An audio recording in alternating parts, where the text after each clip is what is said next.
होली की आप सभी दर्शकों को ढेर सारी शुभकामनाएं। होलिका दहन के समय बहुत सारे प्रयोग किए जाते हैं। आज हम आपको सिंपल तरीके से बातें बताएंगे। आप अपनी मन्नत के अनुसार ये प्रयोग जरूर करें। होलिका दहन के दिन एक गलती आपके जीवन को बर्बाद कर सकता है, इसलिए कुछ खास बातों का ध्यान रखना अति आवश्यक है। बिना समय गंवाए आइए हम आते हैं मुद्दे पर। देखिए, भगवान विष्णु ने जब नरसिंह का अवतार लेकर भक्त प्रहलाद की रक्षा की थी, तब से होली का त्यौहार मनाने की परंपरा सदियों से चली आ रही है। और होली का पर्व 2 दिन मनाया जाता है। पहले दिन होलिका दहन होता है और दूसरे दिन रंग वाली होली खेली जाती है। वैसे तो अगर हम भारतीय नव संवत्सर की बात करें तो जिस दिन फाल्गुन पूर्णिमा है, होलिका दहन इस दिन इस साल का अंत होता है, और जिस दिन रंग वाली होली मनाई जाती है उस दिन से नए वर्ष का आरंभ होता है। यानी खुशियों मनाकर हम दिन की यानी साल की शुरुआत करते हैं। तो इस बार होलिका दहन 28 मार्च को है और होली 29 मार्च को, रंगों वाली होली। होलिका दहन के दिन कुछ खास प्रयोग, कुछ खास बातों का ध्यान रखना अति आवश्यक है, नहीं तो जीवन में परेशानी आ जाएगी।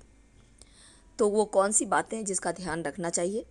सबसे पहली बात, होलिका दहन के दिन किसी को भी पैसे उधार देने की गलती ना करें, क्योंकि इस दिन रुपये पैसे का लेन देन करने से घर में पूरे साल धन की कमी आपको महसूस होगी, घर की सुख समृद्धि चली जाएगी।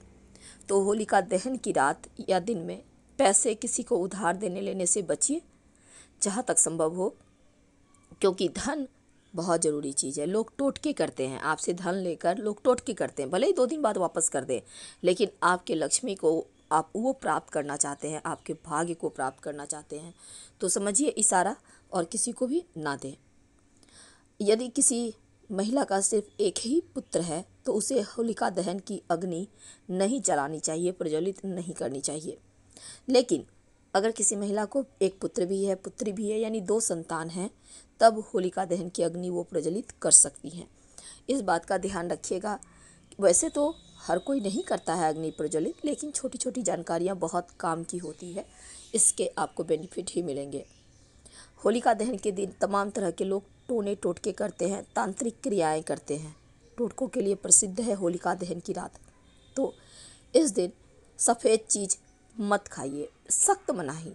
यानी किसी का भी दिया हुआ बतासा है, मिश्री है, सफ़ेद मिठाई है, दूध है, भूल कर भी सेवन ना करें, क्योंकि सफ़ेद चीज़ों से नकारात्मक शक्तियाँ जल्दी आकर्षित होती है। इसलिए खीर, दूध, दही, बतासे कोई भी दे मत खाइए। कोशिश कीजिए अपने भी घर में ना खाने की। होलिका दहन के दिन इन चीज़ों का ध्यान रखिएगा तो बढ़िया रहेगा। देखिए, होलिका दहन में क्या होता है ना, बहुत सारे लोग आम के टहनी, बट वृक्ष के टहनी, पीपल के टहनी वगैरह जला देते हैं, लेकिन मत जलाइएगा, ये अशुभ माना जाता है, क्योंकि इन तीनों ही पेड़ों में नई कोपलें आती हैं, जलाना सही नहीं है। हाँ, आपको जलाना है, आप गुलड़ का पेड़, अरंडी का पेड़ की लकड़ी का इस्तेमाल कर सकते हैं। गोबर के कंडे उबले जलाए जाते हैं। ज्योतिष की माने तो होलिका दहन के दिन महिलाओं को सिर ढककर ही हमेशा रहना चाहिए, कभी भी खुले बाल ना रखें। अब वे चाहे तो अपने पुत्र के दीर्घायु के लिए इस दिन उपवास भी रख सकती हैं, क्योंकि ऐसा करने से भगवान श्री कृष्ण की विशेष कृपा मिलती है और उनका पुत्र चिरंजीवी होता है, खूब मान सम्मान कमाता है। होलिका दहन के दिन अपनी माँ का अपमान ना करें, इससे आपको जीवन में दरिद्रता का सामना करना पड़ सकता है। इस दिन अपनी माता को आप गिफ्ट वगैरह दें, उनके चरण स्पर्श करें। भगवान श्री कृष्ण की कृपा से आपके धन की स्थिति सुधरती चली जाएगी, उन्नति दिन ब दिन होती चली जाएगी। ज्योतिष कहता है कि होलिका दहन के दिन व्यक्ति को अपने परिवार सहित होली की अग्नि में कुछ न कुछ अपने मन्नत के अनुसार डालना चाहिए, लेकिन इसके साथ ही गेहूं गुड़ से बनी रोटी खानी चाहिए। गेहूं और गुड़, ऐसा कह सकते हैं, इसको मालपुआ भी हम कह सकते हैं। तो मालपुआ खाने का विधान है। इस दिन चने का सेवन करने से शनिदेव की कृपा भी मिलती है। तो आप चने का बहुत तरह की चीज़ें बनती है, नहीं कुछ तो सब्जी बनाए, उसमें 2-4 दाने चने ही डाल दें, शनिदेव की कृपा बरसती है। तो ये छोटा सा प्रयोग जरूर कीजिएगा।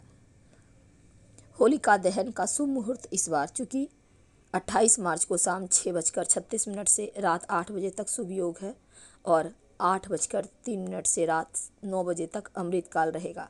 शास्त्रों की माने तो ये वक्त सबसे उत्तम है। अब सवाल ये होता है कि होलिका की अग्नि में क्या ना डालें। देखिए, पानी वाला नारियल जो साबुत होता है वो मत डालिए, नहीं तो फट पड़ेगा, चारों तरफ चिंगारी उड़ेगी। भूल कर भी गलती ना करें। जब भी डालें नारियल का गोला डालें, उसको कट करके अंदर में कुछ चीज़ें अर्पित करने के बाद, भरने के बाद डालें। ये सबसे शुभ रहता है। इस बार बहुत ही दुर्लभ मुहूर्त बना हुआ है, भद्रा की साया भी नहीं है, तो शूल योग में पूजा करने से आपको मृत्यु तुल्य कष्ट से मुक्ति पा सकेंगे आप, यानी बीमारियों से रक्षा होती है। तो घर पर आप अगर चाहते हैं तो घर पर भी कर सकते हैं, कोई दिक्कत नहीं है, लेकिन संभव हो तो वीरान स्थान पर जहाँ होती है वहीं पर करें। कौड़ी, अगर आप मिट्टी में गड्ढा करके अपनी मन्नत कह के, कोई अच्छी वाली मन्नत कह के मिट्टी में गड्ढा में करके कौड़ी आप दबा दें, फिर होलिका प्रज्वलित होने के बाद जब ठंडा हो जाए राख, उस कौड़ी को निकाल कर अपने घर की थोड़ी सी मिट्टी के साथ किसी बहते हुए जल में प्रवाहित कर दें तो जीवन के कष्ट मिट जाते हैं। अच्छे स्वास्थ्य के लिए आप चंदन की लकड़ी होलिका के अग्नि में डालें और अपना करियर, अपने रोजगार के लिए सरसों के दाने डालिए होलिका की अग्नि में। घर परिवार में सुख शांति हो, इसके लिए आटा या फिर जौ की बालियाँ डालिए होलिका की अग्नि में। मृत्यु तुल्य कष्ट से मुक्ति पाने के लिए काला तिल डालें अग्नि में। एक बात का हमेशा ध्यान रखिएगा, बहुत सारे लोग क्या करते हैं, कुछ भी उल्टे सीधे चीज़ डाल देते हैं, जैसे लाल मिर्च डाल देते हैं होलिका दहन की अग्नि में, या फिर नमक डाल देते हैं।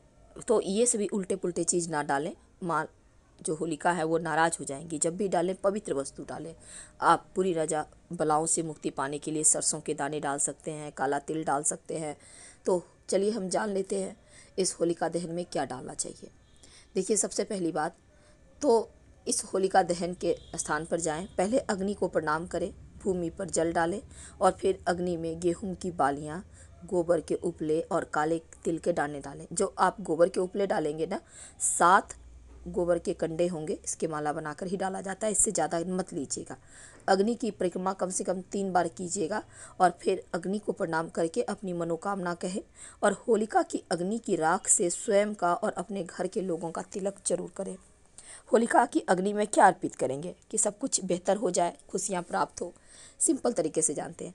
अच्छे स्वास्थ्य के लिए काला तिल डालें, बीमारियों से मुक्ति पाने के लिए हरी इलायची और कपूर डालें, धन लाभ के लिए चंदन की लकड़ी डालें और रोजगार की प्राप्ति के लिए पीली सरसों डालें।